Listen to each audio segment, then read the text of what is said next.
Hello and welcome back to the next part of our different things about Tbilisi, Georgia. So let's get right into it. So the first thing that we wanted to talk about was the customer service here. The customer service is quite different than it is in the United States.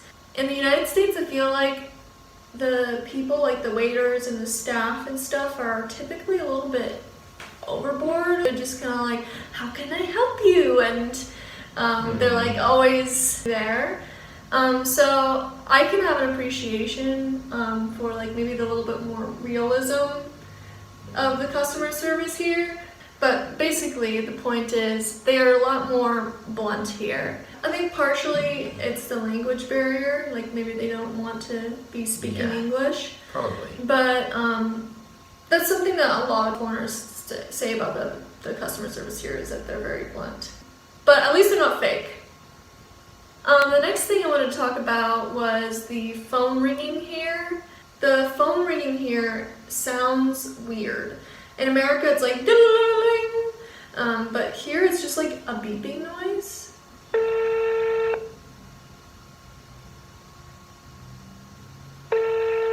Like I remember the first time I called someone thinking, it's a busy signal. yeah, it's busy, or the line, there's something wrong with the line because of that noise. Sounds like an error. Yeah, that sounds like something's wrong. Our next point is contacting businesses. Which is very difficult. It is difficult. If you are planning to move to Georgia or visit Georgia and you plan on like going to any sort of business that would require any sort of scheduling at all, not just showing up, I recommend you get a Facebook, because like every single business here, they don't have a website, they just have a Facebook, which is not optimal for most businesses. For the dentist, it worked out fine because I just messaged them and they scheduled me right away, and that was fine. But for my dance studio and like every dance studio here, Facebook is not great because you can't put hours up. So you have no idea when the studio is actually open. It doesn't have enough customization for each business. And so they end up having either no information or it's inaccurate. Yeah, and they can't do pricing either. So like when I was trying to go to the dance studio, first of all, I contacted them everywhere and they weren't replying. That's not bashing the dance studio, that's like every business here. I've had issues contacting them, other than the dentist. Well, for instance, we're trying to get an apartment and we've been trying to contact real estate agents, and we've gone through 4 or 5 of them, and they just eventually stop replying. We just get ghosted. Yeah. Every time. Yeah, contacting people, it can be difficult. So the next thing is there are several kinds of languages that are commonly used here. I think it's kind of impressive because the average Georgian, I feel like they have to know Georgian, obviously, and then a lot of them know English, like fluently enough to speak, or at least understand what I'm saying and speak broken English, and a lot of them know Russian too. You don't necessarily have to know how to speak Russian, but most of the products here are in Russian. I know that the washing machine at our last place had it was a Russian washing machine. It had all the controls in Russian. So if you live here, you must be able to read some of it because otherwise you wouldn't get by. Everybody in Georgia is at least bilingual. It's either Georgian and English or Georgian and Russian. Yeah, typically what it is that the older generation knows Russian because they were forced to, because they were in the Soviet Union. The Soviet Union took over this country, and so it wasn't that long ago, so the older generation knows Russian. And then the younger generation kind of hates Russia because they did that, and they're still occupying some parts of this country. So to kind of say, you know, F you, they don't want to learn Russian.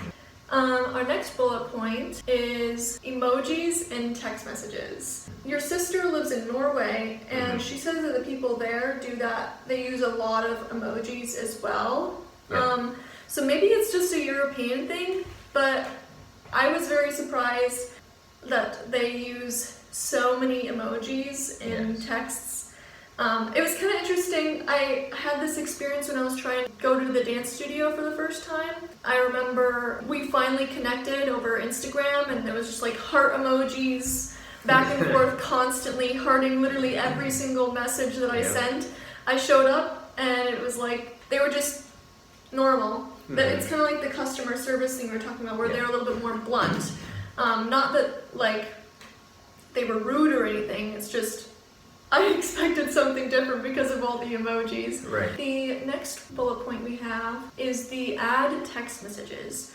Now, you do get quite a few spam text messages in America, especially when I was starting to apply for jobs and I had to put my phone number out there. But here, it was like we got phone numbers, and the day we got phone numbers, we were getting 5 text messages a day at least from advertisement. It's part of the package. So, like, the advertisers buy ads from the cell phone company, and so then you have to text to the cell phone company and say that you don't want to receive ads from this company, and you have to do that for every single one. So, you know, at this point, I don't receive any ads because because I've said no to all of them. Okay, you're gonna have to show me how to do that because I don't know how to do that. The next point we have here is the way that grocery stores work here. So in America, it's pretty typical for grocery stores to kind of have everything. Like we have these massive stores. Yeah. Like where we're from, there's Fred Meyer, and there's like they have clothing, they have electronics, they have toys, they have food, they have everything you could possibly want. A pharmacy. Here, it's like it's much harder to find things. Like the grocery store will quite simply just kind of have food and toiletries. Yeah, you have to go to specific grocery stores that are larger versions of the same brand to get more stuff. And even the biggest stores are smaller than an average grocery store in the US.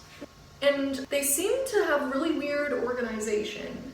Like, it seems like all the toiletries are kind of in the same area, but it's depends on the store, and it's always a little bit different. Yeah, it's kind of confusing. So the next thing is that you can't really get things in bulk here. I have several examples. I'll go get them. Okay, so you can't get things like in large packages usually. You can buy stuff in bulk, like rice or grains or flour. You can get it like, scoop it yourself. But the packages on everything are much smaller. So here are a couple examples. This is like an opened gum package. And of course in America you can get gum that's like this small as well. But for the most part, I feel like most of the packages are kind of big and they come in a cardboard box, and everything is like a fancy little box that's easy to get the gum out of. This is, 10 pieces or something? Yeah. And this was the bigger one. So here's the Band-Aid package. I figured I'd buy Band-Aids before I need a Band-Aid. Show on the side too, yeah. So you can see how small this is. There's only 10 in here. In America, I don't think you can get anything smaller than like 100. And here's the ibuprofen. So it's like a Russian brand, and it has 12 capsules in here. Here, I can show you there. That's what it looks like. Oh, and they also asked me if I wanted capsules or tablets. And I was like, Your response to that was, what? I've never been asked that before. Right. So another experience I had was I was shopping for shoes, and then I bought a pair of shoes, and then I went to a different store and I liked the boots better there. And I was like, I'll just return the ones that I got. And so I go back there and they didn't accept returns. I also found out at the second store that I bought boots from, they don't accept returns either. They only do exchanges. So that leads me to think that it's probably somewhat common here that places won't accept returns, only exchanges. So look out for that. Like, ask before you purchase, do you guys accept returns? Because that's something I've never really had to think about in the US. I just buy something and I'm like, oh, well, if it doesn't work out, I'll return it. Okay, the next bullet point is setting up accounts. I think, Dylan, you would know more about this than I would. I mean, I have experience with the bank. Here, setting up the bank, it was just kind of, I think it maybe took 30 minutes. Mm-hmm. Yeah, generally setting up accounts is very fast. So you can get a business formed in 2 business days. Now, setting up a business bank account has actually been slow. Mm-hmm. So maybe it changes right when you get to the business side of things. Mm-hmm. I don't know. Well, how long did it take to set up your businesses in other countries? In some places, it took months of back and forth. In the U.S., it took a month, and then in some other jurisdictions that are a little bit better, a week. So Georgia is the fastest so far. Mm-hmm. So this is something that's very noticeable, and we didn't really know what we were looking at when we first got here, but now that we know what it is, we see it everywhere, which is the political parties. Political parties here have numbers. 41 is the one that's prominent right now.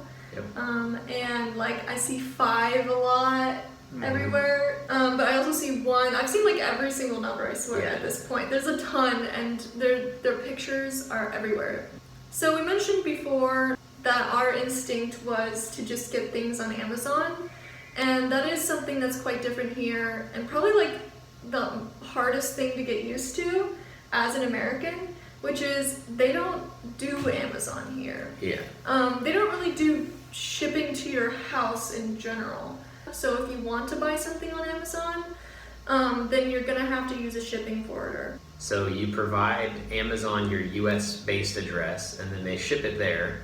And here, the shipping forwarder receives the package and then brings it over to Georgia, where you then go and pick it up from their office or something like that. It's an annoying process, especially if the value of whatever you're shipping is over $100. Okay, so if it's over $100 and you just bought it, then you should have the invoice and it should be easy, and they'll be able to tax you and it'll be easy. Any personal items, it's going to be a huge problem. Yeah, personal items. I don't know if you can even show them an invoice that's old. Yeah, so we tried to get our board games shipped here, for example, and the value is over $100. They have to take it to customs, but since we don't have an invoice for it, it's gonna take a while. So it got here in like, I don't know, 7 days, like a week. It took the 7 days, like you said, to get here. And it's been 2 weeks to even get the customs thing started. And then there were some other requirements that they didn't tell me I needed to provide to them. I had to message them days later and say, hey, what's going on? And they said, oh, well, we need this. And so after finally, 2 weeks, it's just sitting there. Now we can wait for another month to get it assessed. Mm-hmm. So it's been a pain. So the next bullet point we have here is the security at grocery stores. Mm-hmm. So it's kind of weird. I feel like every single grocery store here has a security team. But if you try and go in with a bag, like a reusable bag that you've been somewhere else and has stuff in it, they'll like staple it shut or tell you that you have to put it in the cubbies and get it later. Yeah, and there's been other instances where security has stopped me and told me that I needed to take my temperature, COVID regulations. So maybe there would be less security if COVID wasn't going on. Okay, so this is a weird one. I feel like you need a passport for the randomest things. You know how I was talking about returning my shoes?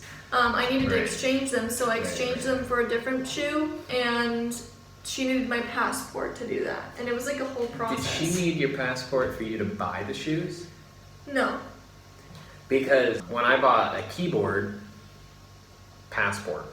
Mm-hmm. When I bought some cables, Ethernet cables, they needed an ID, but my driver's license was okay. To set up our phone plans, we needed our passport. Yeah. To set up a bank account, we needed our passport. When you're buying, trying to exchange shoes, have you had to show your ID before? No.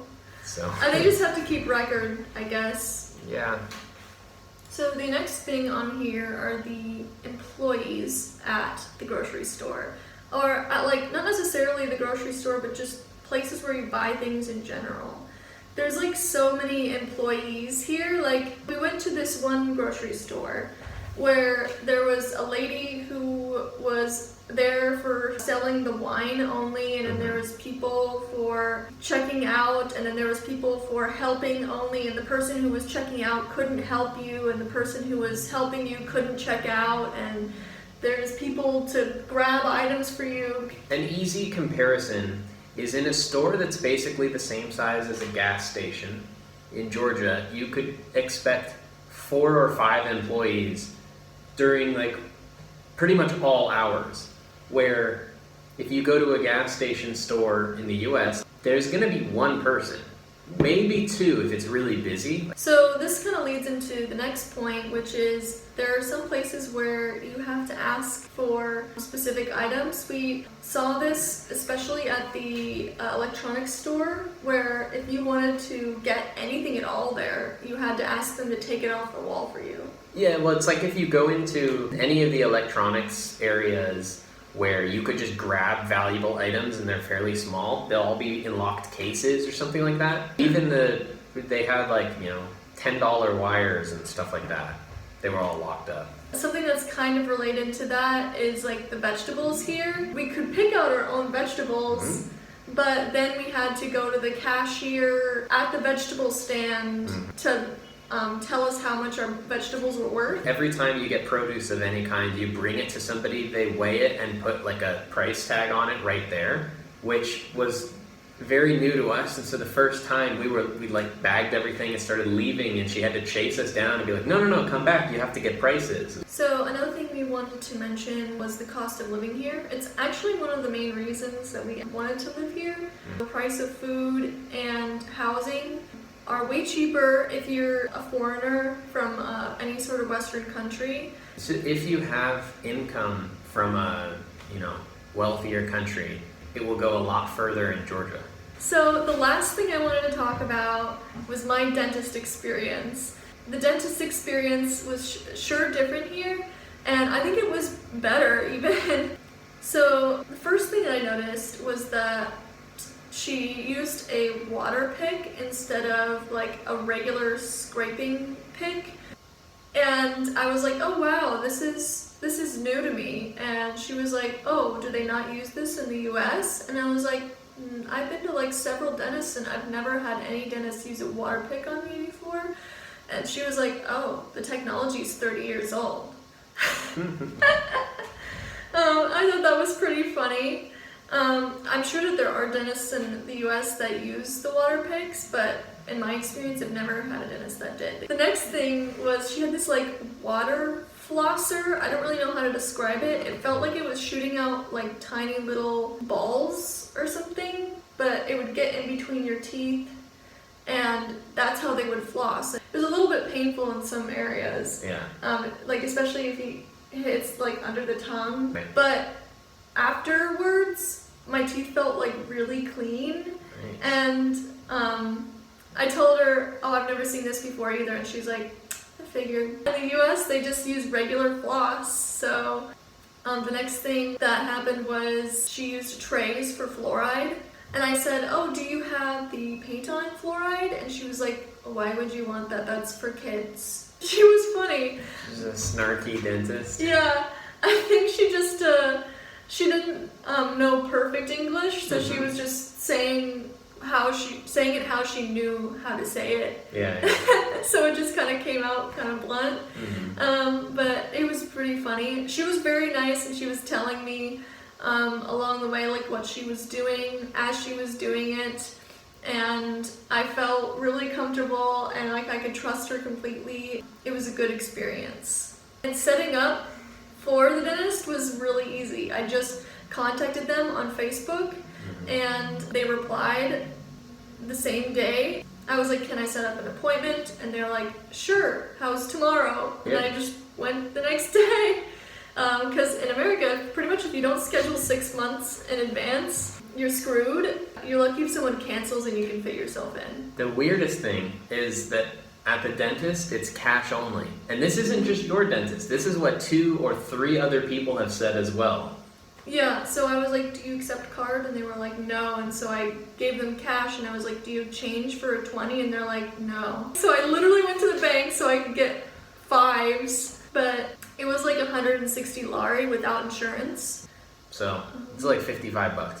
Like 55 US dollars. So that concludes our list of different things. For now. Yeah, for now. There will be more things. Yeah. So there's a ton of different things, and I'm sure they'll get mentioned within our vlogs. So I guess subscribe if you want to hear more different things about Georgia and hear about our adventures while we're here. Mm-hmm. Thank you for watching. Thanks.